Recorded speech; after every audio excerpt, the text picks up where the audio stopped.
Do not ever say that again, because I am getting flashbacks. That was a very eventful episode of Raw, my dear subscribers, followers, sheep of the Great One's channel. Seems like LA cannot catch a break. Was that a good thing or a bad thing? Like, on one hand, sure, he was the focal point of Raw, kinda. He main evented. He's fighting the biggest faction in the WWE right now, so it seems like a good thing.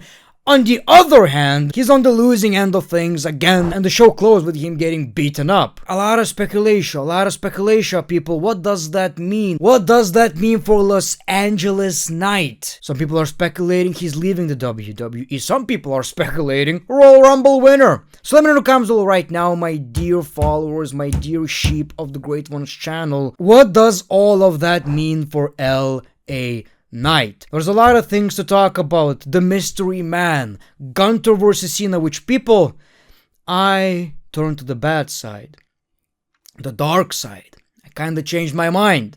As much as I love LA Knight, as much as I want him to get all the opportunity, as much as he earned it, I want him to get a championship. I want him to get a push, get laid, make money. On the other hand, people, it seems like Gunther versus John Cena was probably the right decision. I'll explain why in a second. Because this show kicks off with the ring general Gunther. And he obviously talked about John Cena, how he earned his spot. He earned it by making LA Knight tap out. John Cena isn't here. My time is now. He calls him the greatest sports entertainer ever, but I'm the best wrestler ever, and I'll beat you on Saturday. He shows the countdown for Cena's final days and promises not just a win, he'll break Cena's spirit. He'll bully him, drop him on his head, and squeeze until Cena does the one thing he swore he would never do: quit. Okay, listen to me right now. I didn't think about this before. But literally, at least in kayfabe, I mean, he probably did when he was a heel, John Cena never tapped out. He never quit. That's the thing about John Cena. If it's a submission match, you know he's gonna win. I remember that. If it's an I quit match, he ain't losing unless, you know, some shenanigans.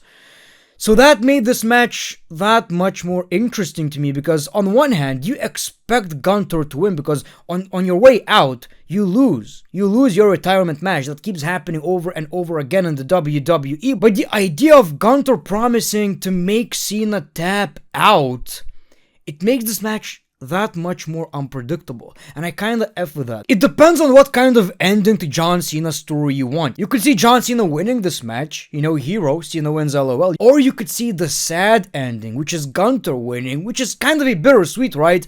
But the actual sad ending would be Gunther making Cena tap. I quit. I'm done. Ring general, you just handed me my ass. People, could we see that happening? John Cena actually tapping out. I fuck with this. You know, people, I was wrong. We'll see how the match is gonna be, but I guess it does make sense that Gunther is John Cena's final opponent. I kinda like that. Perfect villain. An American wrestler versus Gunther who's not, and it's perfect. Rocky. Then we jump into Io Sky versus Kairi Sane, which was a pretty good match. Fun shit on Monday Night Raw with Io Sky winning. I don't have a lot to say right here, but next we see Division backstage. Logan Paul is furious about Rey Mysterio slapping him. The Bronze promise it will be handled tonight. So Logan Paul is all confident, he wants everything to be taken care of, but also says, I know they got my back, I got their back too. And Heyman just loves it, hands him the brass knuckles just in case. It seems like Logan Paul is literally like a full-blown member of Division. He fits in really well, even though he's the biggest dick in the company, even in kayfabe. You know, he wants to be a real member, a legitimate partner. But people, now it's time to talk about the mystery man. And we talked about how since Logan is in the faction, does it make sense that WWE are going to add Theory 2, which is a bit of a similar character. This is so confusing. Let's talk about it. So, we see Logan Paul attacking Rey Mysterio. Eventually, Rey Mysterio fights back, but the mystery masked man attacks Rey. Logan stands tall. Then we see LA Knight with the save. LA Knight basically says, I'll beat your ass, and if it was Seth Rollins, I can't wait to beat his ass too. Regular stuff, but you probably noticed that too. The masked man seems like was played by a different person. So even though last time the butt cheeks were juicy, what were they juicy? Were they juicy in this segment? Let me check. Let me double check. Let me zoom in. People, this is serious investigation. Serious investigation is going on. Were the butt cheeks as juicy? It seems like this guy is a bit slimmer. He doesn't look as big. I don't know, it seems to me like a different person. Like the person at Survivor Series was even in a better shape. So, seems like literally anybody could be playing it. Turns out it was the Great Khali all along. It was Mark Henry. It was Mark Henry, people. So, this shit kind of pisses me off. It takes me out of the storyline because, I hate that we have to pretend like this is the same person. It's probably not. I don't know. I could be wrong. Maybe WWE thought, oh, so Theory is a bit too predictable. Let's change it. Imagine if this got taken away from the dude just because it was predictable. Or maybe WWE are messing with us right now. Everybody saw Austin's butt cheeks. We need a man with smaller cheeks. Something like that. In all seriousness, it's unpredictable right now. I don't know. I really do hope it's Austin Theory, though. I think it makes the most sense. But we'll see, and it's probably going to be revealed on the January 5th episode of Raw, which is going to be Netflix's Raw anniversary, so that's going to be interesting. Then we got the WWE World Tag Team Championship match. AJ Lee versus the War Raiders. Absolute banger. Exactly what you would think it would be. And the championships got retained. But then we hear it's just me, Oos. I hate when WWE do this, just like with the Shield. They have their tag team music. You can use that. You can use their tag team music. Why are you using Jay's theme song? The pop is not that important. I hate this shit. I hate it. I'm tired of it. The entrance was so long, by the way, because they did it again. They did this shit again. I made coffee, took a piss, took a nap. It's way too long. As a viewer, it does nothing for me. I hate it, but they're coming for the tag team titles. They're putting the tag team division on notice, which is good. I mean, at this point, what else Jey Uso is going to do in the WWE? At least for the time being, he should probably be in a tag team. I'm okay with that. I am absolutely fine with that. We see Stephanie Vaquer, so she talked about being a fighting champion. Nikki demands a rematch, but got attacked by Raquel, which kinda looked embarrassing anyway, so she says name the time and the place and I'll kick your ass and take the championship. But Nikki just landed like a pancake and felt like a burial, like a goodbye. Which it probably wasn't, I know. But back in the day, WWE used to do shit like this, Randomly, the push stops. You get dropped on your ass. And we move. But this created some drama in the Judgment Day. Liv felt kind of disrespected Raquel didn't, let them know about this challenge. So, they're going to focus on the Tag Team Championship. So, they're acting like everything is fine, but obviously, nothing's fine. Nothing's fine in the Judgment Day. We keep talking about the cracks in the Judgment Day. People, it's Rikishi's butt crack at this point. It's just ready to unload. Slush. I've just realized how crazy I sound during this entire video. Let me pull the curtain. A while back I stopped smoking, but now my caffeine intake is tripled.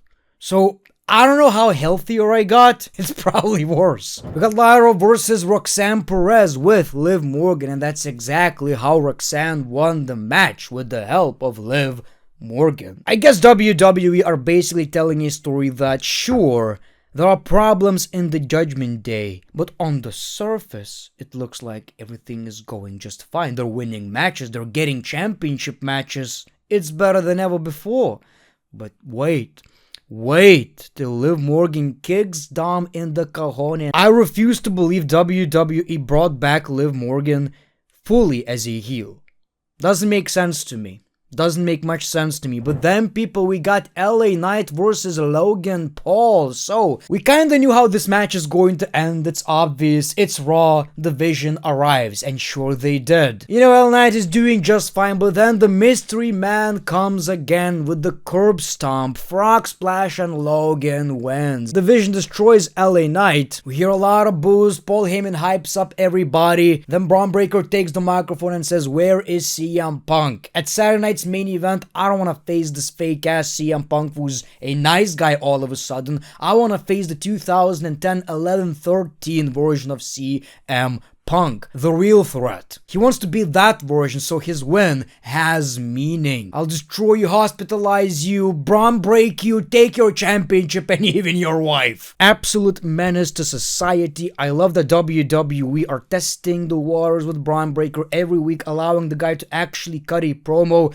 which is great. He's a total package. It's absolutely wonderful. He is a guy that, it makes sense he has a manager, which is Paul Heyman, one of the greatest wrestling minds and one of the best, personalities on the microphone, but he can also talk himself when he needs to. I appreciate that.